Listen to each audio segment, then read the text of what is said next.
போட்டு பொதுமக்களுடைய நன்மதிப்பை இழக்கக்கூடிய வகையில் அதாவது பணம் ஒதுக்கி அந்த நன்மதிப்பை பெற முடியாத நிலை கடந்த காலத்தில் ஏற்படுகிறார். இந்த வெத்தல போக்கும் இல்லை இந்த அரசியல் போக்கும் தான் காரணம். அதை சரி செய்ய வேண்டும் என்று இந்த நேரத்திலே நான் கேட்டுக்கொள்கிறேன். அதே போல குடிநீர் மெட்ரோலாம் வந்து மிகப்பெரிய நிர்வாக சீர்கேடு அங்க இருக்கு. எனக்கு இந்த அந்த அதிகாரிகள் மீது குறை சொல்ல நாங்கள் விரும்பவில்லை. இருந்தாலும் எங்களுக்கு அதிகாரிகள் ஈஸியா இருக்கட்டும் அல்லது குடிநீர் வாரியமா இருக்கட்டும் நிறைய முறைகேடுகள் நிறைய நிர்வாக சிக்கல்கள் இன்னும் நிறைவேற்றப்படாத பிரச்சனை நிறைய இருக்கு. எனவே இந்த ஒரு மன்றத்தின் வாயிலாக அந்த எஸ்சி கண்காணிப்பு பொறியாளருடைய அந்த கண்காணிப்பு பொறியாளர் தலைமையில் நீங்க ஒரு நாள் அந்த வரவேற்கணும். அவங்க தலைமையில் அந்த அதிகாரிகளை எல்லாம் நான் தனியா அவங்களோட ஆய்வு செய்து விசாரித்து நடந்த குறைகளை நடந்த குற்றங்களை அவர்கள் நிர்வாக ரீதியாக நடவடிக்கை எடுக்க வேண்டும் என்று நான் சுருக்கமாக முடித்துக் கொள்கிறேன். நான் இந்த வாரத்துக்குள்ள அவங்க சாதனை வந்து கேட்க வேண்டும் என்று நான் கேட்டுக்கொள்கிறேன். அதே போல எங்க எல்லா வாரத்தையும் பார்த்தீங்கன்னா கோடை சொல்லலாம் ஏர்டெல் ஜியோ ஆப் எல்லாமே விதிகள் மீறி அவங்க ஒரு தோட்டத்தில் வந்து பார்த்தா எங்க இருந்து கொடுக்கலாம். நீங்க ஆர்டர் வாங்கிட்டே கேட்டா ஒரு 250 கம்பத்துக்கு வந்து ஆர்டர் வாங்கினா 2000 கம்பம் போடுறோம். நீங்க கேட்டா என்ன பண்றோம் நான் ஃபைன் கட்டிக்கிறேன். அப்போ மிகப்பெரிய அளவுக்கு இது ஒரு வெள்ளை இருக்க வேணும். இது எல்லா வாரத்துக்கும் 200 வாரத்துக்கும் ஏர்டெல் ஜியோவும் இது ஆக்டும் ஒவ்வொரு வாரத்துக்கும் எத்தனை அந்த வாரம் இந்த வாரம் 45 இந்த கம்பெனி எத்தனை கம்பத்துக்கு அனுமதி பெற்றிருக்கிறது அந்த வைக்கலாம். அது இல்லாம 100 வாங்கிட்டு 500 கம்பம் வச்சா பொதுமக்களுக்கு இடையூறு. இந்த வருமானம் போது கார்பரேஷனுக்கான வருமானத்தை இல்லாமல் அது வந்து ஏமாற்றக்கூடிய மோசடி இருக்கு. தயவு செய்து அதை உடனடியாக எங்களுக்கு அதிகாரிகள் வைத்து ஒவ்வொரு வாரத்தும் வெள்ளை அறிக்கை கொடுத்து இப்பதான் அனுமதி வாங்கியிருக்கிறார்கள் என்று சொல்றோம். சாதாரண குடிசை கொடுத்துருக்கிறோம். அவங்க கேட்டா ஒரு 6 மாசம் 6 வருஷம் கழிச்சு நான் வந்து ஃபைன் கட்டிக்கிறது ரொம்ப சிம்பிளா போயிடுறாங்க. அதை போல இருக்கக்கூடாது என்பதை நான் பணியோடு கேட்டுக்கொள்கிறேன். ஏன்னா அது நீங்க உடனடியாக வருமானமும் போதும் அது வெள்ளை அறிக்கை வேண்டும் என்று கேட்டுக்கொள்கிறேன். அதே போல மாநகராட்சி பள்ளிகளில் ஒரு விஷுவல் எஜுகேஷன் ஃபியூச்சர்ல வந்து நாம வந்து புத்தகத்தை கொடுக்கும். இப்ப நம்ம நவீனம் வாங்கியிருக்கோம். அந்த விஸ்வநாதன் தலைமையில வந்து ஒரு பெரிய நல்லா நடந்து இருக்கு. இருந்தாலும் நாம வந்து ஒரு விஷுவல் எஜுகேஷன் திட்டத்தை வந்து கொண்டு வர வேண்டும். ஏற்கனவே வந்து இயரிங் இப்ப நம்ம கேள்வி தானே ஒரு வாத்தியார் சொல்லி கொடுக்குறாரு அந்த இயரிங் எஜுகேஷனாவே இருக்கு. ஆனா அதை கேட்கிறோம். ஆனா பார்த்து விஷுவலா பார்த்து சொல்லி இன்னும் நம்முடைய ஆற்றலை இன்னும் வலிமைப்படுத்தும். நிறைய கருத்துக்கள் வரவேற்கக்கூடிய கருத்துக்கள் உங்க கருத்துக்கள் மாநகராட்சிக்கு நிறைய நிதி தேவைப்படுகிறது. அந்த நிதி தமிழக அமைச்சரோட பங்கேற்று இருக்கீங்க. உங்க அமைச்சர் மூலமா சொல்லி 2000 கோடி நிதியை நாங்கள் எங்க இருந்தாலும் என்னுடைய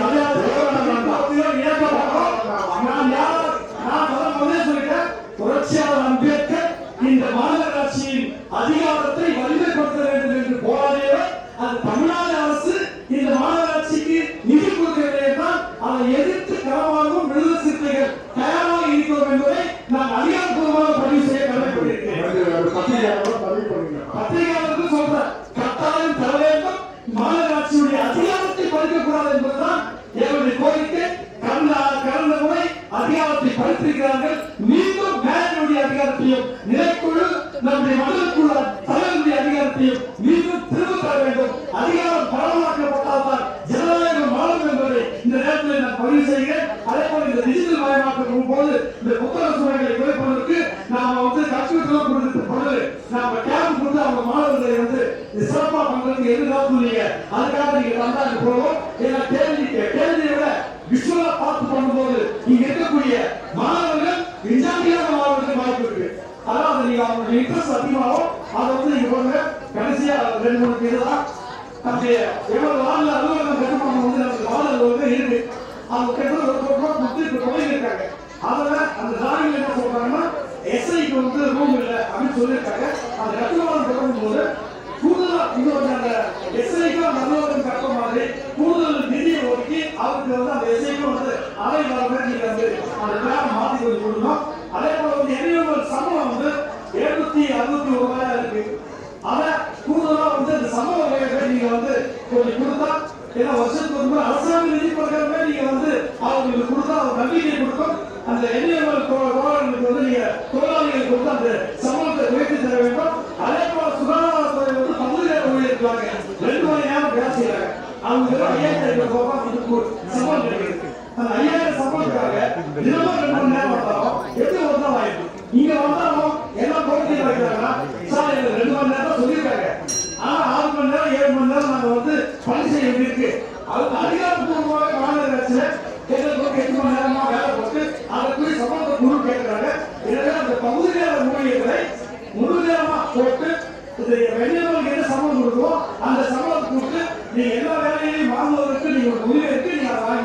அதை வந்து கோரிக்கையா வைக்கிறோம்.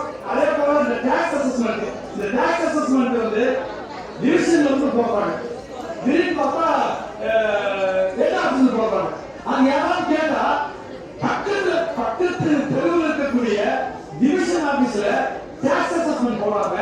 5 கிலோமீட்டர் 50 கிலோமீட்டர் நீங்க வந்து ஹெட் ஆபீஸ்ல டாக்ஸ் போட்டேன் அப்படின்னு சொன்னா எனக்கு ஒன்றும் புரியல. எப்படி போட முடியும்?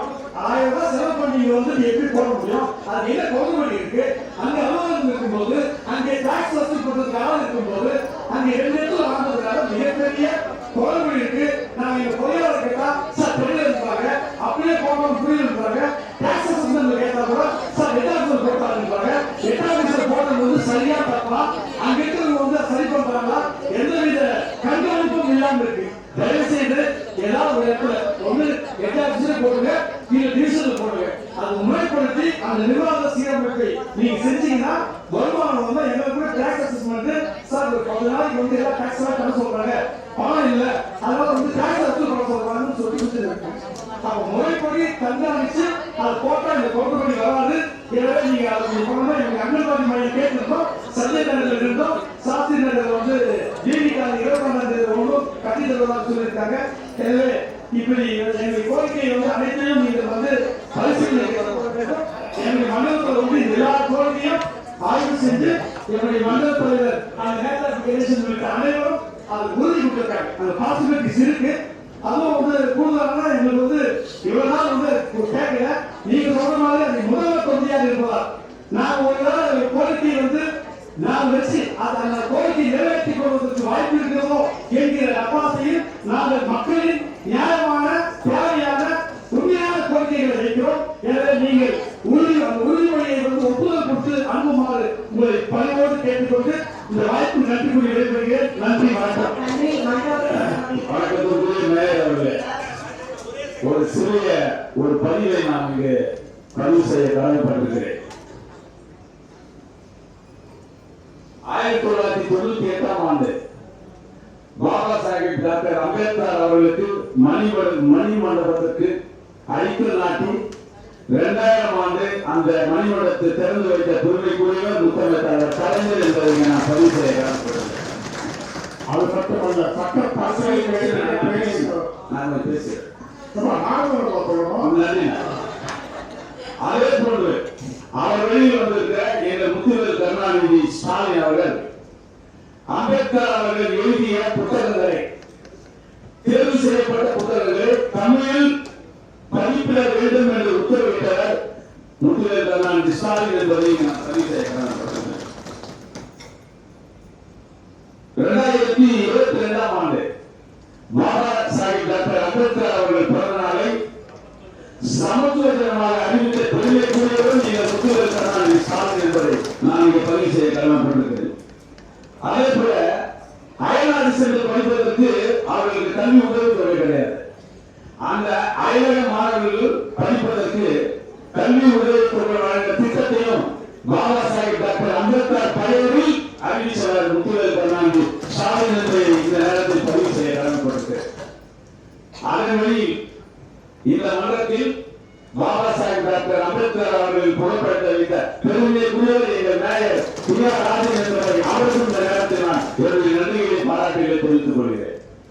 அதே போன்று முதல் இந்திய அரசியலமைப்பு சட்டம் இயற்றப்பட்டு பாராளுமன்ற தேர்தல் நடந்து முடிந்து பாபா சாஹிப் டாக்டர் அம்பேத்கர் அவர்கள் தான் சட்டத்துறை அமைச்சர், முதலமைச்சர் சட்டத்துறையோட முதல் அமைச்சர் அவர்தான் மத்திய சட்டத்துறை அமைச்சர். அவர் ஒரு தீர்மானம் கொண்டு வருகிறார். பெண்களுக்கு இடஒதுக்கீடு, சொத்தில் சமப்பங்கு, இது போன்ற திட்டங்களை கொண்டு வரும்போது அந்த மசோதா தாக்கல் செய்யப்படும் போது அந்த மசோதா தோற்கடிக்கப்படுகிறது. தோற்கடிக்கப்படும் போது பாபா சாஹிப் டாக்டர் அம்பேத்கர் கூறியது என்னன்னா, இந்த அரசியலமைப்பை இயற்றியவனா, இந்த குழுவின் தலைவர் நான் கொண்டு வந்த இந்த மசோதா தோற்கடிக்கப்பட்டது. தோற்கடிக்கப்பட்ட பிறகு நான் இந்த பதவியில் இருப்பதை விட இல்லாமல் இருப்பதை தன் பதவியை ராஜினாமா செய்தவர் பாபா சாஹிப் டாக்டர் அம்பேத்கர். அவர் அதை ராஜினாமா செய்யும் போது ஒரு கருத்தை தெரிவித்தார். இன்று நாம் கொண்டு வந்த இந்த சட்டம் ஏதாவது ஒரு நாள் போட்டு போயிருக்கலாம். என்றாலும் ஒரு நாள் ஒரு அரசியல் தலைவர் இந்த சட்டம் நிறைவேற்றுவான் என்று சொன்னார். அதை நிறைவேற்றுவதற்கு முத்தமிட்டவர் கலைஞர் என்பதை இந்த நேரத்தை பதிவு செய்து மீண்டும் ஒரு முறை அம்பேத்கர் அவர்கள் படத்தை வைத்த நமது மேயர் அவர்களுக்கு என்னுடைய நன்றிகளை பாராட்டு தெரிவித்து விடைபெறுகிறேன். நன்றி, வணக்கம்.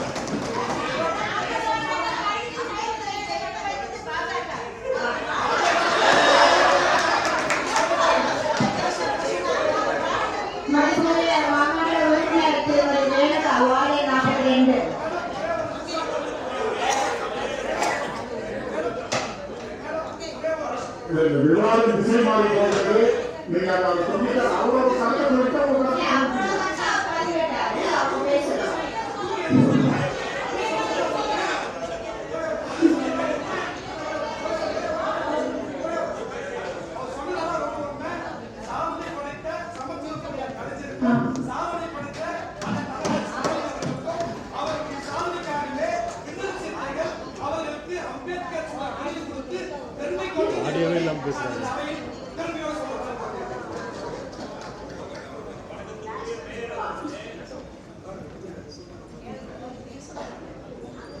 நான் பேச நினைத்த அத்தனை கருத்துக்களை மரியாதைக்குரிய அண்ணன் நொலம்பூர் ராஜன் அவர்கள் பேசிவிட்டார், வரவேற்கத்தக்கது.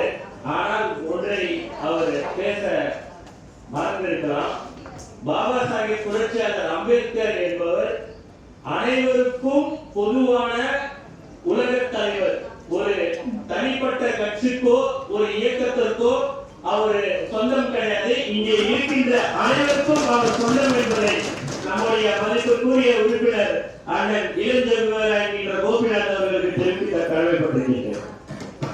மாண்புமிகு மேயர் அவர்களுக்கும் மதிப்புமிகு துணை மேயர் அவர்களுக்கும் செப்டம்பர் 9, 1949 ஆண்டு அரசியல் நிர்ணய சபையில் நாட்டின் முன்னேற்றத்திற்காக அதிகாரம் பரவலாக்க வேண்டும் அவசியம் என்று நம்பி அம்பேத்கர் அவர்கள் மாநகராட்சிகள் மற்றும் நகராட்சிகள் போன்ற உள்ளாட்சி அமைப்புகளுக்கு நிதி அதிகாரங்களும் தன்னாட்சியும் வழங்கப்பட வேண்டும் என்று வாதிட்டார், வலியுறுத்தினார், அதை சட்டமாக இயற்றினார்.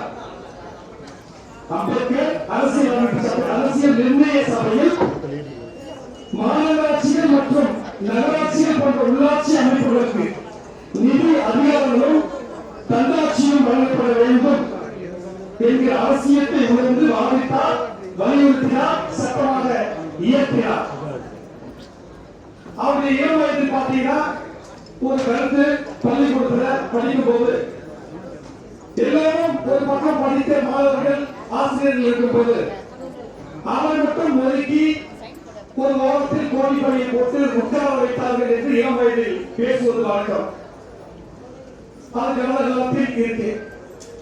நாம் இந்த அவைக்கு வந்த பிறகு நாம் மாண்புமிகு மேயர் அவர்கள் வேண்டுகோளில் இந்த மன்றத்தில் வேண்டுகோள் வைத்தேன். அந்த அடிப்படையில் அனைத்து அரசு அலுவலர்களில் புரட்சியாளர் அம்பேத்கர் படத்தை வைப்பது போல மாநகராட்சி அலுவலர்களிலும் வைக்க வேண்டும் என்று நான் கேட்டுக்கொண்டேன். அந்த அடிப்படையில் இங்கிருந்து ஒரு அறிவிப்பு வந்தது.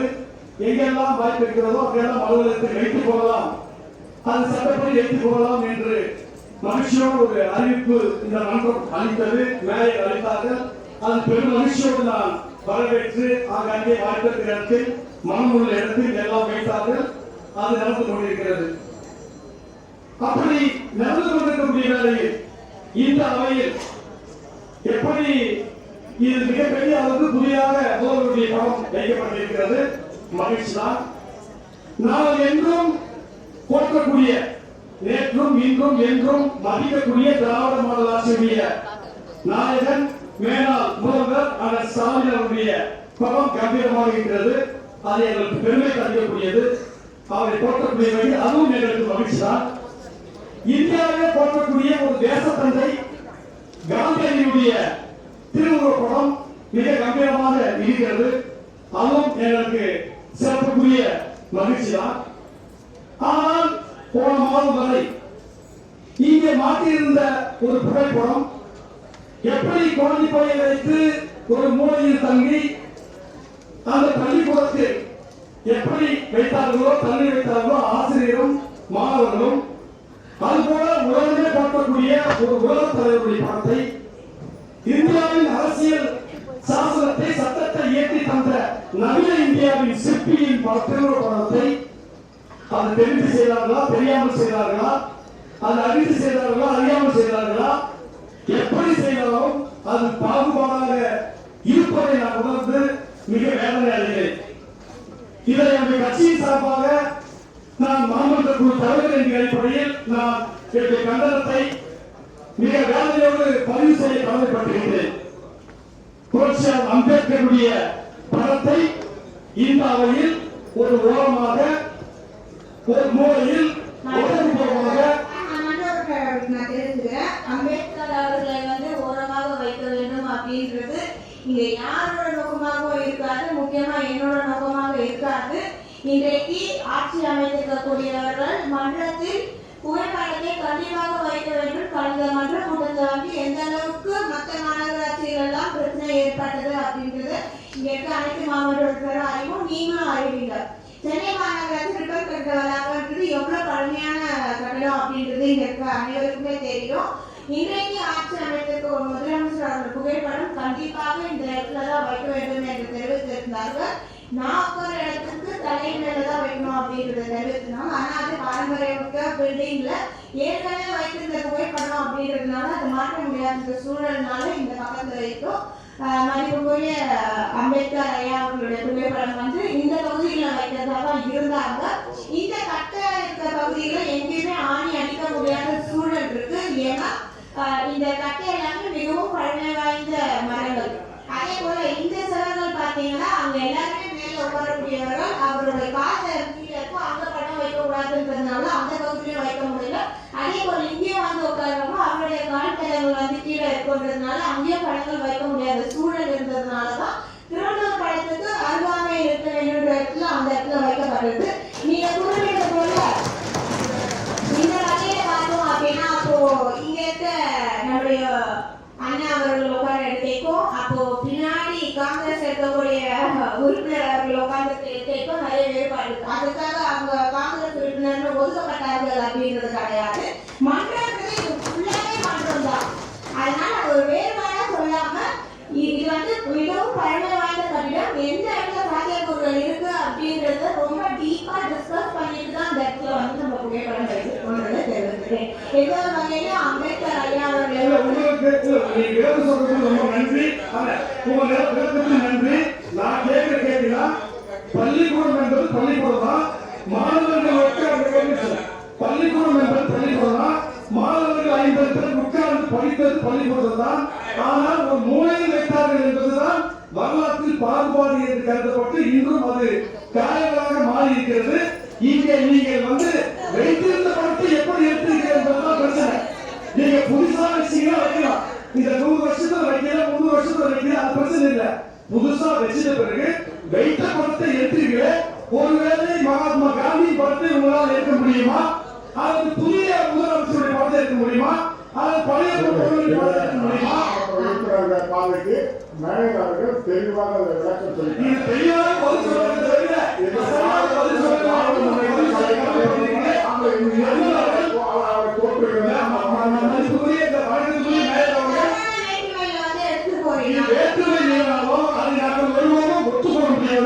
ஒருவேளை உங்களுக்கு இந்த அவையில் முழுமையாக எடுத்து வைப்பதற்கு மனதில்லை என்றால் இந்த படத்தை எடுத்துவிட வேண்டும் என்று நான் கோரிக்கையாக வைக்க கடமைப்பட்டிருக்கிறேன்.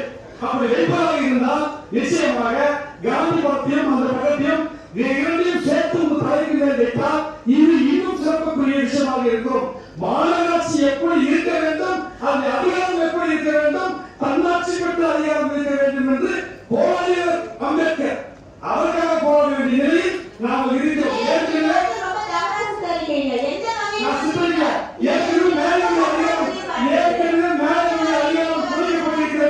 நிலைக்குழு மனிதக்குழு தலைவர்களுடைய அதிகாரங்கள் இந்த மன்றத்தில் குறைக்கப்பட்டிருக்கிறது கடந்த காலத்தில். இப்போது அந்த அதிகாரங்களை எல்லாம் மீட்டு தர வேண்டும் என்று போராடிய தலைவருடைய அந்த புகைப்படத்தை நாங்கள் தெரிவுக்கு நான் மீண்டும் ஒரு முறை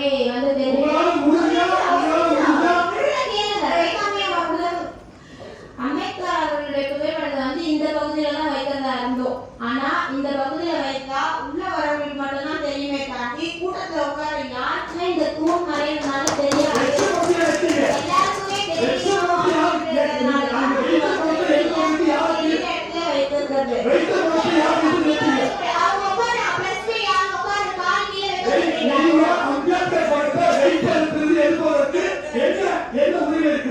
அதை எடுத்துட்டு இப்ப நான் வந்து விமர்சனம் பண்ண விரும்பவில்லை. நாங்கள் மதிக்கக்கூடிய தலைமை படம் அப்படிங்கிறது அவரால் அந்த கேள்வி கேட்க முடியவில்லை. இந்த படத்தை எடுத்துவிட்டு அந்த படத்தை ஏன் போட்டியை கேட்க முடியாது. ஆனா அந்த படத்தை எடுப்பதற்கு உங்களுக்கு எப்படி மனம் வந்தது, எப்படி மாற்றினீங்க?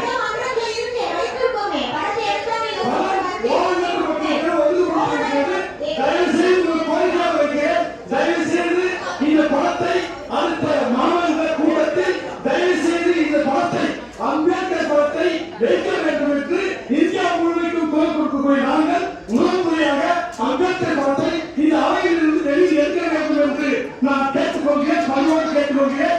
முடிந்தால் காந்தி படத்தையும் அம்பேத்கர் படத்தையும் ஒன்றாக வையுங்கள், இல்லை என்றால் எடுத்துவிடுங்கள். நன்றி, வணக்கம். நான்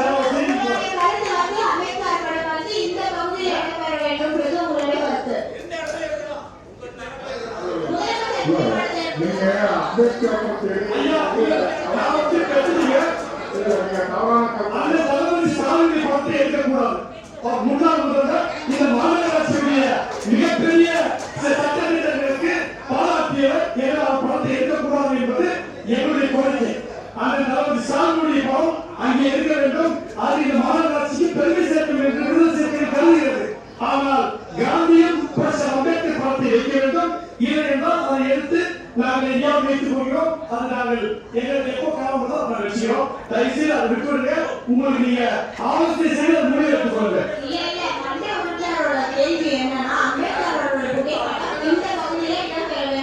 காந்தி பற்றி அது மாத்திரம் வைங்க. அதை பரிசீலனை கேட்டுக்கொள்ளுங்க. நான் பணியோடு கேட்டுக்கொள்கிறேன்.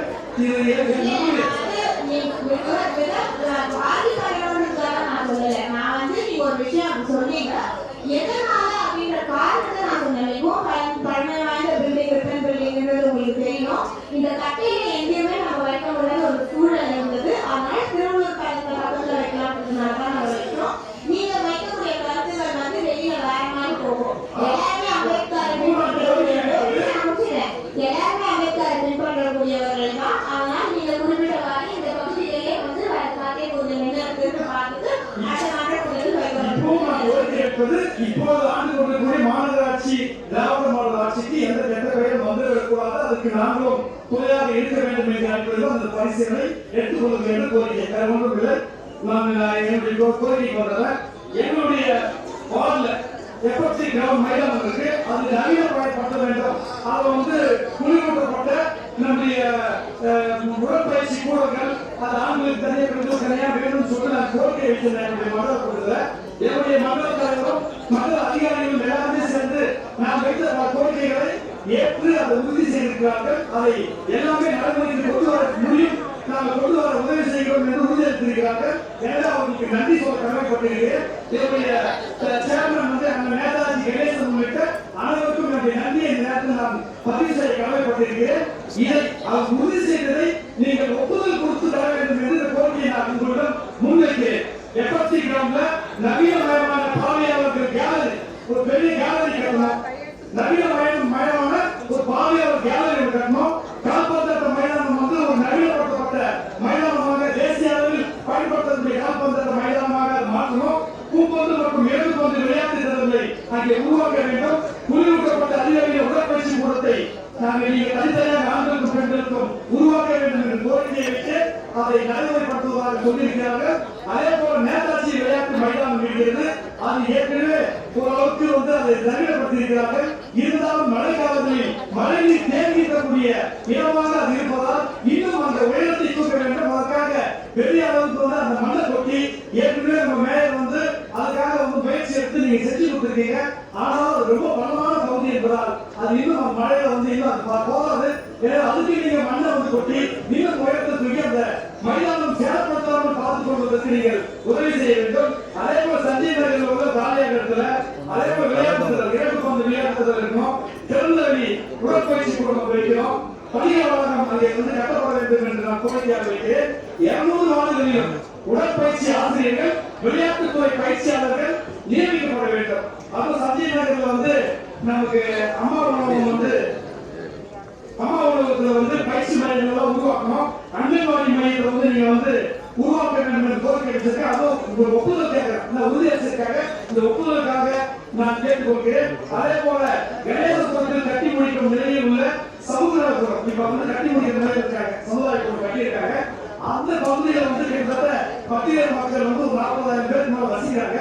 அந்த மக்களுடைய கோரிக்கையை விருப்பத்தை உங்களுக்கு நான் சொல்றேன். அந்த கட்டி முடிக்கக்கூடிய அந்த சமுதாயத்திற்கு டாக்டர் அம்பேத்கர் சமுதாயபுரம் என பெயர் சூட்டி மக்களுடைய கோரிக்கையை ஏற்றுக்கொண்டு அதை நிறைவேற்ற வேண்டும் என்று உங்களுக்கு பணியோடு கேட்டுக்கொள்கிறேன். அதே போல எஃப்எஃப்சி மைதானத்திற்கு பின்புறம் உள்ள அம்மா உணவகத்தை அது ஊருக்குள்ள இருக்கு. எஃப்எஃப்சி கிராமத்துக்கு பின்னாடி இருக்கக்கூடிய எஃப்எஃப்சி கிராமத்தில் சமுதாயபுரத்துக்கு டாக்டர் அம்பேத்கர் பெயர் வைக்க வேண்டும் என்று கேட்டுக்கொள்கிறேன். அது கட்டி முடிக்கிற நிலையில் இருக்கு. அதே போல எஃப்எஃப்சி விளையாட்டு மைதானத்துக்கு பின்புறம் ஊருக்குள்ள வந்து அம்மா உணவகம் இருக்கு. அது பெரிய அளவுக்கு வந்து பயன்பாடு இருக்கு. இதை வந்து நீங்க முன்னாடி இந்த மெயின் ரோட்லயே வந்து ஒரு இடம் ஜாலியா இருக்கு. அந்த அம்மா உணவகத்தை மெயின் ரோட்ல வந்து கட்டி கொடுத்து இப்ப அம்மா உணவகம் இருக்கிற இடத்துல மக்கள் பயன்படுற மாதிரி ஒரு ஜிம்மோ வேற ஏதோ நீங்க வந்து பயன்படுத்தினா அதுக்கு மாற்றி அமைச்சு கேட்கணும்னு கேட்டுக்கிறேன். அதே போல கணேசபுரம் ஜீவா ரயில் நிலையத்தின் மேம்பாலம் வந்து கிட்டத்தட்ட 15 மாசம் முடியுதுன்னு சொல்லி கிட்டத்தட்ட 4 வருஷம் ஆயிடுச்சு. இன்னும் முடியல. அது ஒரு பெரிய வேலையா இருக்கு. இன்னும் முடிக்க முடியுமா தெரியாம இருக்கு. நம்முடைய கமிஷனர் வந்து பார்த்துட்டு போயிட்டாங்க. இருந்தாலும் கொஞ்சம் வேலை பண்ணுறோம். அந்த ஜீவா ஸ்டேஷன் மூடி வச்சிருக்கிறதுனால 5 நிமிஷம் போற இடத்துல வந்து 1 மணி நேரம் 2 மணி நேரம் ஆகுது. லட்சக்கணக்கான மக்கள் வந்து அங்க போயிட்டு வராங்க. இது வந்து இப்போ சீக்கிரமா பண்ணீங்கன்னா அது மழை காலத்துல பண்ணா ரொம்ப உதவியா இருக்கும் என்பதை நான் பணியோடு கேட்டுக்கொள்கிறேன். அதே போல பிசி காலங்கள்ல வந்து ஒரு இடம் காலியா இருக்கு. அது அதிகாரிகள் பார்த்து வந்திருக்காங்க. அங்க வெல்னஸ் கிளினிக் 8 கிளினிக் ஒன்று இருக்கு. அந்த கிளினிக் வந்து காலியா இருக்கிற இடத்துல வெல்னஸ் கிளினிக் வந்து மக்களை தேடி மருத்துவம் திட்டத்தின் கீழ் உடனடியாக கட்டித்தரப்பட வேண்டும் என்று கேட்டுக்கொள்கிறேன். இப்போ வந்து தற்காலிகமா ஒரு இடத்துல இருக்கு. அது சாஸ்திரர்கள் இருக்கு. அதுக்கும் 44க்குள்ள வெல்னஸ் கிளினிக் ஒரு 100 அடி தூரத்துல தான் இருக்கு. அது மக்களுக்கு பயன்படாது. எனவே ஒரு தூரத்துல 50,000 பேர் பயன்படுத்தக்கூடிய அளவுக்கு வீடு காலையில வந்து நீங்க வந்து இந்த வெல்னஸ் கிளினிக்கை கட்டித்தர வேண்டும் என்று நான் உங்களை பணியோடு கேட்டுக்கொள்கிறேன். அதே போல பிப்ரவரி 2, 2025 கடந்த ஆட்சியில் நாம் தொடங்கப்பட்ட முதல்வர் மருந்தகம் வந்து ஒரு சிறப்பான ஒரு தமிழ்நாடு முழுக்க ஒரு 1000 மருந்தகம் வந்து திறந்துட்டாங்க. எப்படி பிரைம் மினிஸ்டர் மக்கள் திறந்துட்டாங்க. அது போல நம்ம 200 வார்டுகளிலும் நம்முடைய கடந்த ஆட்சியில் திறந்த முதல்வர் மருந்தகத்தை 200 வார்டுகளிலும் வந்து நீங்க வந்து முதல்வர் மருந்தகத்தை ஒவ்வொரு வார்டுக்கும் நீங்க கட்டி தரணும். அந்த அடிப்படையில் வந்து ஒரு மாத்திரையோட விலை ஒரு 75 ரூபாய் 90 ரூபாய்க்கு கிடைக்கக்கூடிய மலிவான விலையில கிடைக்கக்கூடிய மக்கள் பயன்படக்கூடிய மருந்தகமாக அது இருக்கும் என்பதை நான் இந்த நேரத்தில் மாநகராட்சி நிறைவேற்றிட வேண்டும். 200 வார்டுகளிலும் நவீன வசதிகள் கூடிய இயன்முறை குஷியத்தரப்பு மருத்துவ மையத்தை நீங்க நிறைய தேவைப்படுது.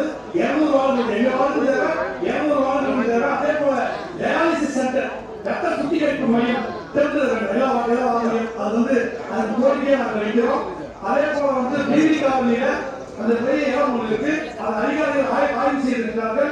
அதனால எங்களுக்கு ஒரு பெரிய முதல்வர் திருமண மாளிகை ஒரு கட்டி தரணும். அது நவீன மாளிகை கட்டி தர முடியலன்னா ஒருவேளை அங்கேயே வந்து பசும்பொன் சமுதாய கூடம் என்ற பெயரில் எங்களுக்கு ஒரு சமுதாய கூடத்தை வந்து அந்த மக்கள் அதிகமாக வசதிகள் பயன்படுத்தக்கூடிய அந்த கால இடத்துல வந்து எங்களுக்கு வந்து சமுதாயம் கட்டி கொடுக்கணும். முடிந்தா நம்ம ஊருக்குள்ள இருக்கக்கூடிய வந்து முதல்வர் திருமண மாளிகையை கட்டித்தர வேண்டும் என்ற கோரிக்கையாக வைக்கிறேன்.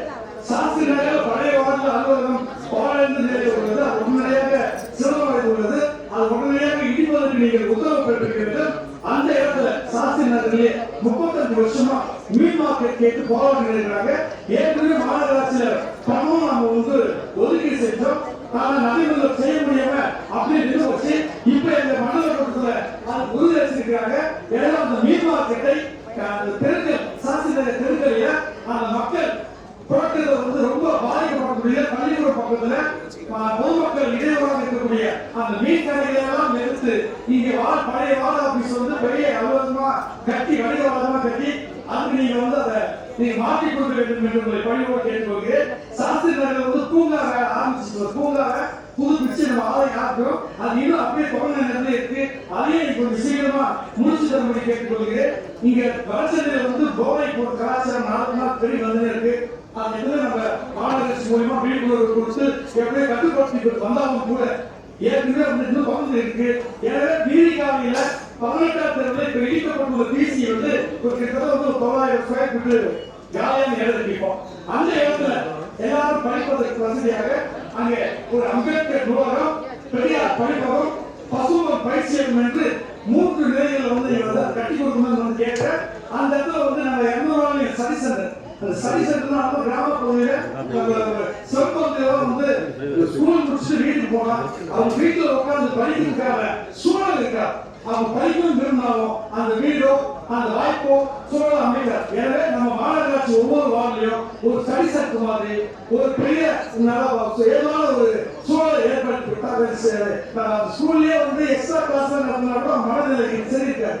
தனியா ஒரு இடம், ஒரு நல்ல ஒரு எல்லாருமே விரும்பக்கூடிய ஒரு இடமா இருந்து அதை நீங்க கொடுத்தீங்கன்னா அந்த மாணவர்களை ஊக்கப்படுத்தக்கூடிய அளவுக்கு ஒரு தேர்தலோ இல்ல வந்து ஒரு சிற்றுண்டியோ அது கொடுத்து நாம வந்து அதுக்கு நீங்க வந்து தமிழக அரசுக்கு நீங்க பரிந்துரை செய்து இந்த படிப்பாளத்தை மட்டும் நீங்க வந்து பொதுவான ஸ்டடி சென்டர் மட்டும் 200 வார்டுகளில் கட்டித்தர வேண்டும், 800 வார்டில் கட்டித்தர வேண்டும் என்று நாங்கள் உங்களை பணியோடு கேட்டு வருகிறேன். இதே போதைப்பொருள் கலாச்சாரத்தை நாம் ஒழிக்க வேண்டும் என்றால் 200 வார்டுகளிலும் அனைத்து பகுதிகளிலும் சில மாணவர்கள் மன்றம், அதாவது செஸ், கேரம், ஸ்கேட்டிங் போன்ற இத்தனை விளையாட்டுல வந்து ஆபத்தை ஈடுபடுத்தி கொள்வதற்காக நீங்கள் அதை முன்முயற்சி எடுத்து அதை நீங்க பண்ணணும். அதுவே ஒரு நல்வழி நிலையங்களாக மாற்றும் என்பதை நீங்கள் புரிந்து கொள்ள வேண்டும். அதே போல வந்து நம்ம 200 வார்டுகளிலும் மாநகராட்சி மகளிர் வங்கி சுயமதி குழுவில் வந்து எல்லாமே வந்து இப்போ பண்றாங்க. அப்போ நம்ம மைக்ரோ பினான்ஸ்ல எல்லாமே தனியார் வங்கிகள்லாம் வந்து எல்லாமே வேலை செய்ய பண்றாங்க. அப்ப அந்த தனியார் வங்கிகளை வாங்கி மகளிர்கள் வந்து சுயமதி குழு மூலமா பண்ற இந்த நிதி கலாச்சாரத்தை நாம மாநகராட்சி மகளிர் வங்கி அது பெரிய பணம் தேவையில்லை. ஒரு சின்ன அளவு மாநகராட்சியை நினைத்தா இதை செஞ்சு கொடுக்கலாம். இதன் மூலமா நம்ம வந்து மாநகராட்சிக்கு வருமானம் வரும், படித்த பெண்களுக்கு வேலை வாய்ப்பு கிடைக்கும், மகளிருடைய பொருளாதார மேம்பாடு கிடைக்கும் என்பதை நேரத்தில் நான் சொல்றேன். இதே போல 200 வார்டுகளிலும் வாய்ப்பு இருக்கிறதெல்லாம் மாநகராட்சி தேநீர் மற்றும் சிற்றுண்டி கடைகள் வைக்கணும். சிற்றுண்டினா டிஃபன் சென்டர் வட அது போல வைக்கலாம். ரயில்வே ஸ்டேஷன்ல நம்ம ரயில்வே துறையே வந்து வியாபார வணிகத்தை நடத்துறாங்க. மாநகராட்சிக்கு வருமானத்தை ஈட்டக்கூடிய ஆண் பெண் படித்தவர்களுக்கு ஏதாவது ஒரு வேலை வாய்ப்பு கொடுக்கக்கூடிய வகையில் இருக்கலாம். ஒருவருக்கு வேலை வாய்ப்பு நீங்கள் நிரந்தர பணி கொடுக்கவில்லை என்றால் பரவாயில்லை, தற்காலிக பணியாவது அவருக்கு ஒப்பந்த பணியாவது நீங்கள் அவர்களுக்கு கொடுக்கும் போது அவர்களுக்கான ஒரு வேலை வாய்ப்பை கிடைக்கும் என்பதை நேரத்தில் நான் சொல்றேன். அதே போல நம்முடைய மாநகராட்சியை வந்து நம்ம டாக்டர் அம்பேத்கர் கலைக்கல்லூரி வளாகம் அருகே ஒரு பொதுப்பணித்துறைக்கு அது வணக்கத்துக்குரிய மேயர்களே, அவங்க சொன்னது போல நிரந்தர பணி அவசரப்பட்டு கொடுத்துட முடியாது. அதை பார்த்துக்க சொல்லதான் பேசுறேன். நிரந்தரம் எல்லாம் பரவாயில்ல, தற்காலிகமாகவோ ஒப்பந்த பணியிலோ நீங்கள் வந்து நியமிக்க வேண்டும் என்று பணியாளர் கோரிக்கை. அண்ணன் வந்து நீங்க வந்து கட்டாயம் நிரந்தர பணியாக்குவதற்கு நீங்கள் வந்து போராட வேண்டும். அதுதான் என்னுடைய கோரிக்கை. இருந்தாலும் இப்ப இருக்கக்கூடிய சூழலில் நீங்கள் தற்காலிகமாக கொடுங்கள் என்று என்னுடைய கோரிக்கை. டாக்டர் அம்பேத்கர் கலைக்கல்லூரி வளாகம் அருகில் பொதுப்பணித்துறைக்கு சொந்தமான ஒரு குளம் இருக்கிறது பெருசல். அந்த பாண்டை வந்து அதிகாரிகள் பார்த்திருக்காங்க. அது வந்து ஒரு பியூட்டிஃபை பண்றதுக்காக முடிவு பண்ணியிருக்காங்க. என்னுடைய கோரிக்கை என்னன்னா அந்த இடத்துல வந்து ஒரு பெரிய பூங்காவை அமைச்சு அதுல வந்து டான்சிங் பவுண்டேஷன் மாதிரி நிறைய இருக்கு. அப்ப அந்த இடத்துல வந்து பொதுமக்கள், மாணவர்கள், குழந்தைகள் எல்லாமே அது ஒரு சுற்றுலா மாதிரி அது இருக்கும். அது ஒரு பெரிய அளவுக்கு பண்ணா ஒட்டுமொத்த பெரம்பூருக்கும் மைய பகுதியா அது இருக்கு. அதை நீங்க வந்து பண்ணி கொடுத்தீங்கன்னா அது மிகப்பெரிய அளவுக்கு நம்ம மாநகராட்சிக்கு பெருமை தரும், பொதுமக்கள் நன்மத்தை பெற முடியும் என்ற நேரத்தில் நான் வந்து கேட்டுக்கொள்கிறேன். அதே போல சாலைகள் வந்து இன்னும் நிறைய பூர்த்தி பண்ணாம இருக்கு. நிறைய சாலைகளை வந்து போட்டி போட்டிருக்கு, இன்னும் முடிக்காம இருக்கு. நிறைய கான்ட்ராக்டர் வந்து ஒரே கான்ட்ராக்டர் வந்து பல ஜோன்ல கொடுத்துருக்கு. ஒரே ஜோன்ல வந்து 20,000 கொடுத்தா பரவாயில்ல. திருவள்ளூர் ஒன்று கொடுத்து, சமுதாயம் ஒன்று கொடுத்து, ஏதோ ஒரு நான் வந்து ஒர்க்ஷாப்ல பேசணும். இது போல கொடுக்குற வேலைகளை பல இடத்துல போனா அங்க வேலையை ஆரம்பிச்சு விட்டு வேற எங்கேயே போறாங்க, வேலை முடிக்காம மிக சிரமம் இருக்கு.